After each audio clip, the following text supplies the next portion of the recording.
and knowing that I was going to do a BBC, I thought about focusing on particularly the kindness of strangers. You know, we go through the meditation of the kindness of friend, enemy, and stranger. My mind continually turns naturally to the idea that we have these infinite numbers of strangers who show kindness day in and day out. And since they compose 99.99999% of the people in the world, I thought that I would like to get more into understanding that relationship. And so what I did after the retreat, I went on to the internet and I ended up really enjoying myself looking at some of the beautiful stories of how the human family and even the non-human family really show kindness to each other. And how a lot of people, from some of the things that I saw, is they don't even have to think about it. They don't even have to wonder, should I or shouldn't I do that? There's this spontaneous arisal of wanting to help. And so I wanted to give some samples of it. And also the last sample that I have is this, when we get there, I'll share about that. So here are three that I found extraordinarily simple. They're not extravagant, they're not complicated, they're not profound, but they're just incredible examples of kindness of strangers. So there's a story on one of the websites of a person who noticed the bald tires on somebody's car. And what this person did is she went to a tire store and made a purchase of 4 tires for that car. And went and wrote a note that said, "Saw that you needed some tires. Here's a receipt for warehouse tires on 3rd Street. When you go there, ask for Dave, and he'll put the tires on your car." And one of the reasons I'm doing this is because many years ago somebody showed me some kindness, and my only request would be that sometime in your life you're kind to a complete stranger. The second one is this photograph that's quite striking. There's a young woman. She's crouched on a very, very small ledge on an office building.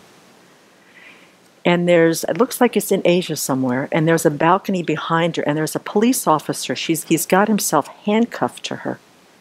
And he's thrown away the key. And he's standing there on that balcony as she's crouched with her arm up with the handcuff joined to him and joined to her.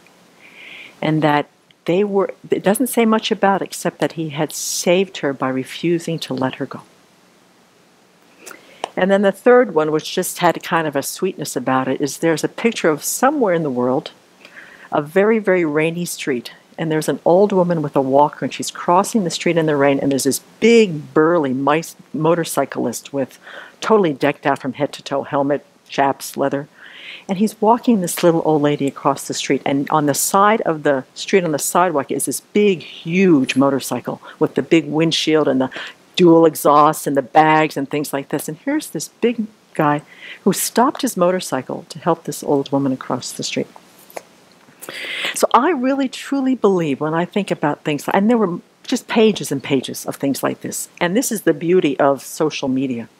You know, when it looks like the world is looking nothing but at the scathing dramas and the greed and the anger, is that at the same time, the internet access to the world is showing us these unbelievable acts of kindness by humanity that really reassures and reaffirms that fundamental goodness of the human heart. And then lastly, I wanted to share one story that shows how deep the kindness goes and how through a number of reasons we turn away from each other when there's help.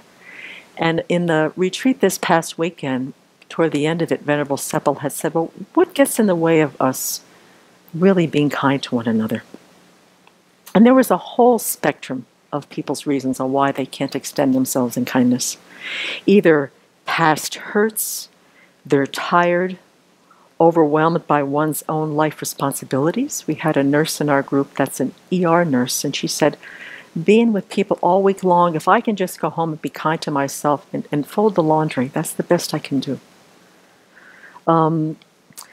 If we don't have kindness to ourselves, sometimes that becomes a huge obstacle to being kind to others. Fear of being taken advantage of, a sense of self-importance, maybe analyzing the situation too much, some self-doubt about our capacity, overwhelmed by life's necessities. And to understand that there's no blame, there's no fault for our inability to be able to do this. I mean, this is the human condition, this is the human mind. And so there was a story in Canada recently about sort of the spectrum of how kindness lands and how it doesn't land, and how to be able to know that this is kind of the state of our minds at any one given time, and to have some acceptance, some self-compassion about it, but to know that we have the capacity to do really amazing things for each other. So this story is about a woman, her name is Miriam Roya, and she lives somewhere in Surrey, BC. And she's leaving a superstore parking lot somewhere on St. George Boulevard. And she noticed somebody lying in the road. She said that he was lying in the road and making attempts to get up on his knees to get himself up, but he kept falling down. He had tripped. It appears that he had tripped off the curb and had fallen into the street. And the part that was so startling for her is that cars were going around him. They were putting on their turn signal, waiting enough for a car to go, and then they were going around this man who was tragically trying to get himself on his feet. So she got up to him, came around the block and pulled over and got out and went over to him and put her hands on his shoulders and grabbed one of his arms and said, "Can you stand up?" And he said, "I think I can." And so she walked him over to her car and opened up her passenger door to just sit him down, just for him to catch his breath. His hands were freezing cold. He was about 80 years old. His name was Sid, one of the homeless in Surrey, BC. So she cranked up the heat in the car, saw that when he was sitting there, she didn't notice that he had all this blood on his face. Apparently when he had fallen off the curb, he must have scraped his face pretty badly. So she felt that she needed to call an ambulance, but Sid got really, really scared. He said, I don't like sirens. I don't like needles. I just can't. Please don't call an ambulance. So then at that one point, she made a commitment to take this man to the hospital. So just as she was helping him, getting him in and getting around the side of the car, a woman stopped in a car and said, I was in a hurry. I passed him about 10 minutes ago, and I finally decided to come back and see if he was okay. So here's someone who kind of spontaneously, without thinking, somebody who had gone around him like everybody else, but then took a moment and said, "What are you doing? Let's go back." And then everybody else who just went around him. So Roya took him to the ER, and at first, it's always a little dicey in the ER. She said the care wasn't great. They had to wait a long time. He's a homeless man, big beard, not very clean, this big thing on his face. And what she said is that he had a very, very good heart. And what he told her is that he was so used to people just ignoring him that what happened to him was considered to be a normal occurrence in his life. People just don't see him. He's invisible to the world. So the healthcare facility that she took him to has now been providing excellent care for him, contacted his family, and are hoping to put him into some sort of long-term care. Totally lucid, totally nonplussed about it. She had a lot of reaction about it because she was angry at everybody who had, forgotten him. So throughout the week, she put the whole situation on Facebook. There were 15,000 people from all over the world that just said thank you for sharing this. And the reason that she did it was because she wanted the message to say we really need to take care of each other, to bring humanity back into the human family. And that the response was an overwhelmingly relief, joy, appreciation, acknowledgement. And Sid was visited by so many people that they finally had to, cordon off his hospital room because people were coming to see if he needed care. Does he need a home? Does he need food? Does he need clothing? Does he need shelter? And she said, regardless of where you live, I want everybody around the world to get this message that we really need to care for each other, to bring the humanity back into that caring place. And so the way that I wanted to, it's like I've been thinking so much. This is one of my resolutions this year, is to really up the amount of kindness that I have, not just for members of the community, but for people. Whenever I meet people or beings, to try to have some kind of kindness, that wish to care, wish to help if there's a problem. So who knows why the people didn't stop, you know? We can obsess about that. We can find all sorts of reasons, and we know that there's lots of viable reasons and some reasons that are, unsettling and sad.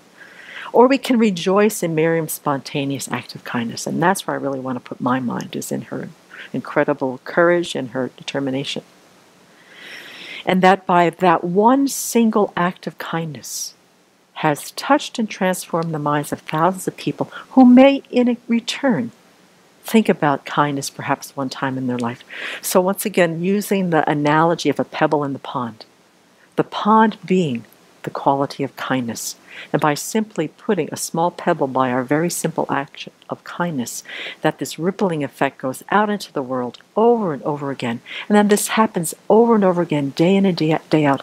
And I truly believe it's why the world still moves forward, why it still exists, why it's still turning, while it's still happening, is because of these limitless amounts of kindness that we show to each other, and particularly to strangers. I mean, there's just pages of stuff that people are doing for each other with no sense of needing to be thanked. A lot of the letters are posted stranger. There's no name, there's no phone number, contact me, tell me how great I am. It's just a blank note that says, I needed to do this, and I care about you. Take care, have a good day. And so I just wanted, I need to be inspired like this, because I tend to get kind of, upset and concerned about the state of the world. But on the other side of things, looking at the big picture, there is far more goodness, far more care than there will ever be harm in the world. And so that's what I really wanted to share today.